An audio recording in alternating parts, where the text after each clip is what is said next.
Bonjour, je m'appelle Michel Malonda, je suis pasteur du centre évangélique Je viens bientôt à Kinshasa. Nous venons ici nous produire dans le cadre d'une émission intitulée « Dans sa présence ». C'est un programme de diffusion de la sœur, je dirais la servante de Dieu, Chiki Esuka Omatuku, qui est une dame mariée à Monsieur Esuka, je dirais frère Esuka. Les deux vivent à Dallas, aux États-Unis. Ils ont 6 enfants et beaucoup d'autres aussi sous les responsabilités, sans oublier des petits-fils. Je connais Chiki parce que j'ai l'occasion de l'enseigner à l'Institut biblique à Kinshasa, Massina. Une femme très éveillée. Elle a toute forme de questions qu'elle posait. Elle est aussi, elle a un cœur dans l'évangélisation et aussi dans l'essence des dons charismatiques. Elle aspire beaucoup à la manifestation charismatique. Elle a aussi un cœur pour l'expansion de l'évangile. C'est dans ce cadre que nous venons nous produire ici.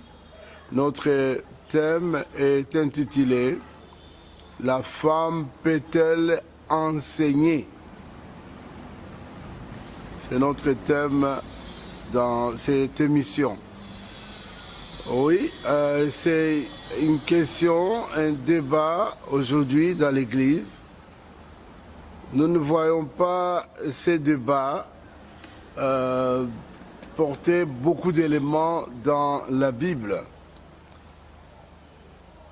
Nous voulons traiter cette question dans l'ensemble en nous posant la question quel est le travail que Dieu a accordé à la femme dans l'Ancien et dans le Nouveau Testament. En d'autres termes, pour répondre à cette question, pour éviter d'être subjectif, pour éviter de pouvoir formuler une réponse en rapport avec notre culture, notre position vis-à-vis de la femme. Vous savez que la femme, c'est un genre souvent négligé, rejeté, et parfois à cause de cela, certaines positions théologiques ou bibliques n'ont rien à voir avec la pensée du Seigneur.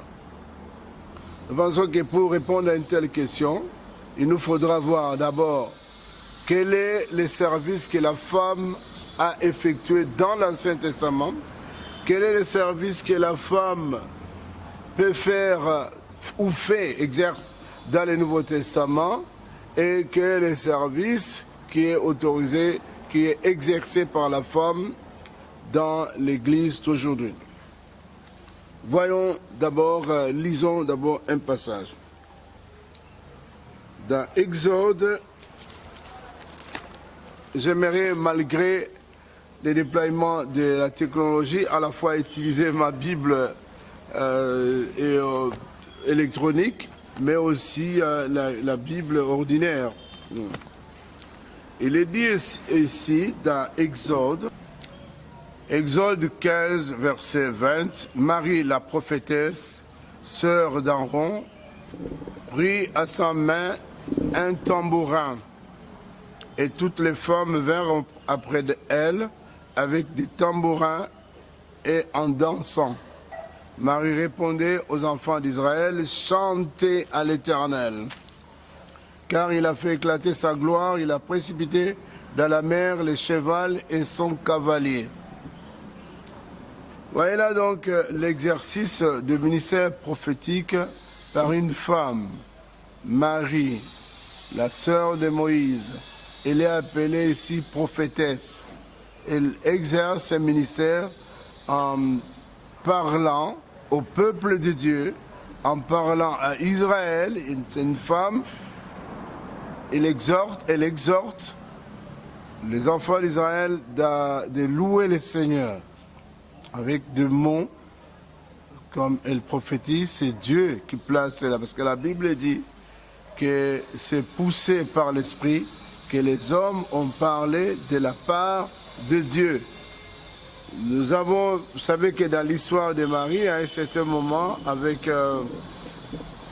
Aaron, son frère, il arrivera même à remettre en cause l'autorité de Moïse.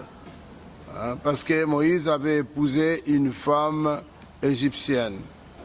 Et cela sous-entend, parce qu'elle a en elle-même la conviction qu'elle a un rang au service de la nation d'Israël. À part ce service de Marie, nous avons également Déborah. Dans Juges 4, on dit que dans ces temps-là, Déborah, prophétesse, femme de Lapidop, elle exerce également le ministère des prophètes, disons prophètes de Dieu. Dans l'Ancien Testament, il y a trois qui font partie du leadership. C'est à travers ce ministère que Dieu conduit son peuple. Nous avons le ministère d'abord des prophètes, ensuite le ministère des sacrificateurs et le ministère des rois. Je les énumère de cette sorte parce que, avec cette préséance, parce que au cours de l'histoire d'Israël, c'est d'abord le ministère des prophètes qui commencera.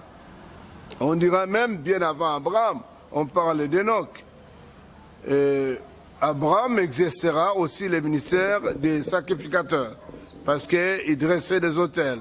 Mais il est avant tout prophète, parce que dans le psaume 105, on dit « Ne faites pas du mal à mes rois, ne faites pas du mal à mes prophètes ». Dieu parle d'Abraham à ce moment-là des patriarches. Nous avons donc ces trois ministères. Ici, dans le texte que nous venons de lire, dans Exode 15, versets 20 à 21, Marie exerce le ministère des prophétesses. Nous avons également dans Juges 4, où il y a une dame appelée Déborah, qui est aussi prophétesse en Israël. Et également, dans 2 Rois 22 et 14, on parle de Hilda, qui est aussi prophétesse. Les sacrificateurs Ilkija, Ashikam, Akbor, Shafam et Asaja allèrent auprès de la prophétesse Hilda, femme de Shalom, fils de Tikva. C'est quelque chose, un fait étonnant. On peut essayer de réfléchir sur l'autorité spirituelle de cette femme. Comment un sacrificateur, avec des hommes, doivent aller la consulter. C'est quand même un fait qui montre d'une certaine qualité qu'avaient certaines femmes dans l'ancienne alliance, dans les ministères qu'elles exerçaient. Et un prophète, il donne le message de Dieu. Vous savez que ce message est donné sous forme de discours, mais il pouvait aussi être libéré comme un partage dans une communication libre, peut-être aussi explicative. Voyez-vous? Déborah, Hilda, et aussi Marie exerce le ministère de prophétesse. Je n'ai pas le temps aussi de parler de Anne dans Luc 2, qui était une dame dans la période, nous dirons, intertestamentaire. Elle aussi, elle est prophétesse. Lors de la naissance du Christ, cette femme est en train d'agir. Regarde ce qui est dit à propos de cette dame au passage de Luc 2, verset 36. Il y avait aussi une prophétesse Anne, fille de Phanuel, de la tribu d'Azer. Elle était fort avancée en âge et elle avait vécu 7 ans avec son mari depuis sa virginité. On dit même, depuis sa virginité, on dit même au verset 38, étant survenue, elle aussi, à cette même heure, elle louait Dieu et elle parlait de Jésus à tous ceux qui attendaient la délivrance de Jérusalem. Vous voyez encore là un autre aspect d'une prophétesse en Israël, qui est une dame. Elle parle de Jésus. Vous savez que quand on parle des Écritures dans ce sens, il y a aussi un aspect d'explication. L'aspect d'explication qui est une action fort utilisée dans ce que nous appelons l'enseignement. Mais nous fermons un peu la parenthèse. Parlons de l'autre ministère, notamment les sacrificateurs. Exode 28 nous explique très bien ici l'aspect de la nature et la composition surtout de ces ministères. Et nous pouvons ajouter aussi Nombre 18. Il est dit ceci: fais approcher de toi Aaron, ton frère et ses fils. Prends-les parmi les enfants d'Israël pour les consacrer à mon service dans les sacerdoces. Quand vous combinez ces versets au verset de Nombre 18, il est dit ceci, Nombre 18, l'Éternel dit à Aaron, toi et tes fils et la maison de ton père avec toi, vous porterez deux événements fondamentaux parce que il nous est dit là-bas, dans le verset 2, verset 28, et même comme nous sommes dans le Nouveau Testament, parlons simplement de Acte 2, verset 17, hein, à partir du verset 16. Mais c'est ici ce qui a été dit par le prophète Joël. Dans les derniers jours, dit Dieu, je répandrai de mon esprit sur toute chair, vos filles et vos fils prophétiseront, vos jeunes gens auront des visions et vos vieillards auront des songes. Il y a donc là un bouleversement qui s'accomplit dans le sens qui est annoncé et qui s'accomplit dans le sens que Dieu, l'Esprit de Dieu ne sera plus déversé simplement aux serviteurs qui soient des hommes ou seulement aux serviteurs dans l'Ancienne Alliance ou simplement aux Israélites. Parce que la plupart de ces serviteurs dans la maison de Dieu, ce sont soit des Israélites, soit tout simplement des Juifs. Mais ici, dans Joël, il est dit que l'Esprit sera répandu sur toute chair. Que vous soyez Israélites, que vous soyez non-Israélites, que vous soyez hommes ou femmes, riches ou pauvres, Dieu répand son esprit pour le service sans discrimination à tous les hommes. Et vous, non seulement Joël 2, mais nous venons de lire avec vous aussi que dans Éphésiens 5, ce n'est plus 2 ministères, mais il y a 5 services dans la maison de Dieu. L'apôtre pour l'implantation des églises, ou ceux qui amènent l'évangile dans des milieux non atteints, où il n'y a pas d'église, où il n'y a pas une connaissance du Seigneur. Nous avons également les prophètes, nous avons également les évangélistes et les pasteurs et les diacres, les docteurs. Je ne vais pas trop aller en détail, ce n'est pas ça mon but, mais plutôt focaliser l'attention sur la question, la femme peut-elle enseigner ou pas. Dans ce ministère, il n'a pas été donné de restrictions. La piste de 1 Pierre 2 nous dit ceci: vous au contraire, vous êtes une race élue, un sacerdoce royal, une nation sainte, un peuple acquis. En quelque sorte, ou en d'autres sortes, dans la nouvelle alliance, et les femmes et les hommes ont part au sacerdoce, qui était uniquement réservé à la famille, à Aaron et à ses fils et à sa descendance. Dans la nouvelle alliance, tous, hommes et femmes, riches ou pauvres, font partie, peuvent exercer le sacerdoce car ils ont la foi en Jésus-Christ. Il n'y a pas d'exclusion. Ce verset est renforcé encore dans Apocalypse 1, verset 6. Il est dit ceci: qui a fait de nous un royaume et des sacrificateurs pour Dieu son Père. À lui soit la gloire et la puissance au siècle des siècles. Amen. Il s'agit là des hommes et des femmes. Ce n'est pas simplement des hommes ou des Israélites, mais dans la nouvelle alliance, frères, et les hommes et les femmes sont en part. Oui, donc je disais ceci qu'il y a un problème d'herméneutique en disant qu'il n'est pas que dans 1 Timothée 2, 9 à 15, les versets clés, je ne permets pas à la femme d'enseigner.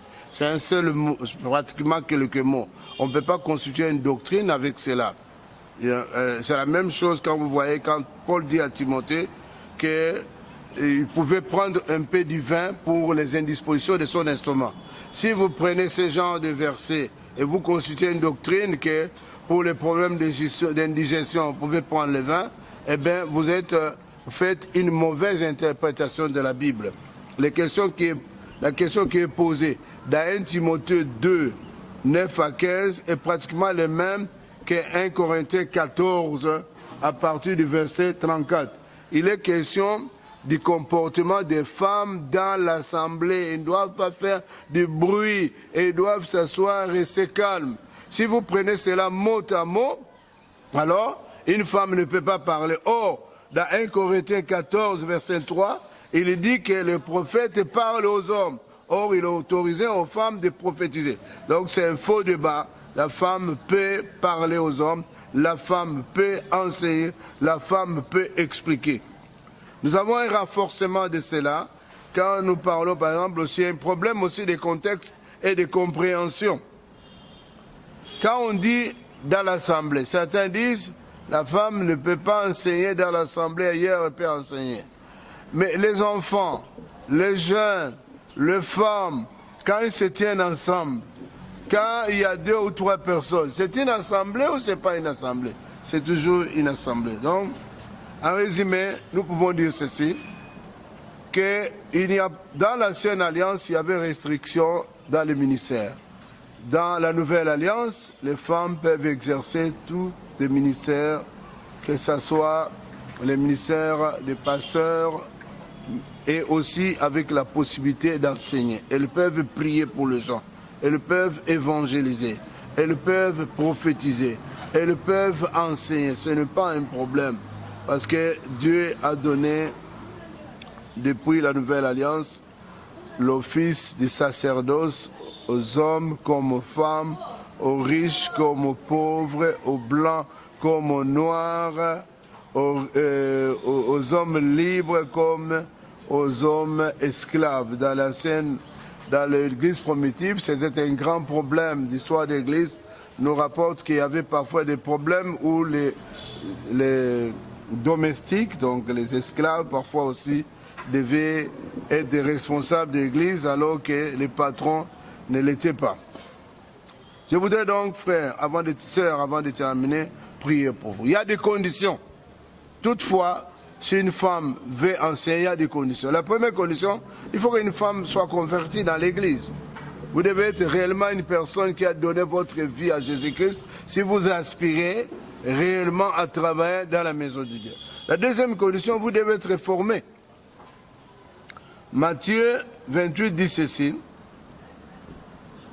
Allez faire de toutes les nations des disciples, baptisez-les au nom du Père, du Fils et du Saint-Esprit, enseignez-leur à pratiquer ce que je vous ai prescrit. Donc vous devez être formé, vous devez être enseigné. Celui qui veut enseigner doit être elle-même, la femme qui veut être enseignante, doit être elle-même aussi enseignante. Je ne l'ai pas dit. Vous savez que dans Tite, il est dit ceci. Dans Tite 1, verset 9, l'ancien doit être capable d'exhorter. Et dans d'autres versets, 1 Timothée 2, je crois verset 24, il est dit ceci, que l'ancien doit être propre à l'enseignement, doit être apte à enseigner. 1 Timothée 2, verset 24. Donc il faudra que celle qui veut enseigner soit elle-même au préalable enseignée. Troisième condition, elle doit aspirer au ministère et avoir un bon témoignage. Elle doit chercher aussi d'être baptisée du Saint-Esprit parce que cela est utile pour être équipé afin de travailler dans la maison de Dieu. 5, je dirais, il faut que vous puissiez avoir l'appel parce que il n'y a pas de concurrence. Que tel comme elle enseigne, moi aussi je vais enseigner. Donc je voudrais rappeler les conditions, être converti, avoir donné sa vie à Jésus-Christ, être formé, aspirer à cela. La Bible dit que celui qui aspire au ministère aspire à une bonne chose et l'évêque doit être apte à enseigner. Il faut être basé du Saint-Esprit et avoir aussi l'appel. À cause de cela, je voudrais prier pour vous. Ma sœur, as-tu déjà donné ta vie à Jésus? Voici une occasion pour donner ta vie à Jésus-Christ. Tu veux simplement dire, je viens à toi, Seigneur, je t'ouvre mon cœur. Je veux que tu sois mon Seigneur et mon Sauveur personnel. La Bible dit, Apocalypse 3, verset 20, voici, je me tiens à la porte et je frappe. Si quelqu'un entend ma voix, ouvre la porte, j'entrerai chez lui, je souperai avec lui, je mangerai avec lui. Question seulement d'ouvrir ton cœur et lui, il est prêt d'entrer. Tu peux dire seulement, je viens à toi, comme je viens de dire. Je veux que tu entres dans ma vie et tu sois mon Seigneur et mon Sauveur personnel. Toi aussi qui veux être une personne, une femme, tu aspires à travailler dans le ministère et même à enseigner. Sois sincère avec ton Dieu. Tu aspires au ministère mais cherche la formation.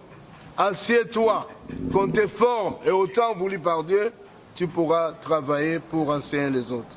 Peut-être tu es aussi le mari d'une femme qui enseigne. Papa, les choses de Dieu sont surnaturelles. Dans le ministère, Dieu choisit qui il veut, où il veut, quand il veut, comme il veut. Il choisit la personne qu'il veut. Et cela ne dépend pas de la logique humaine. Il peut avoir choisi ta femme, toi tu n'en as pas pour enseigner. Papa, sois seulement simple. Laisse madame, accompagne-la, aide-la pour qu'elle rende bien son ministère. Peut-être c'est votre fille aussi. Vous êtes dans la maison, tu la vois souvent et se tient pour parler devant des frères et des sœurs. Elle a toujours l'envie, il ne faut pas la freiner. Il faut l'encourager. Toi, peut-être, tu n'as pas ce ministère, peut-être toi, tu seras diacre. Il n'y a personne qui est plus grand que l'autre. Seul Jésus-Christ est le plus grand. Seul Jésus-Christ est le sauveur du monde à qui le Père a remis tout pouvoir dans le ciel, sur la terre et sous la terre. Vous pouvez vous incliner. Merci, que Dieu vous bénisse. Bye.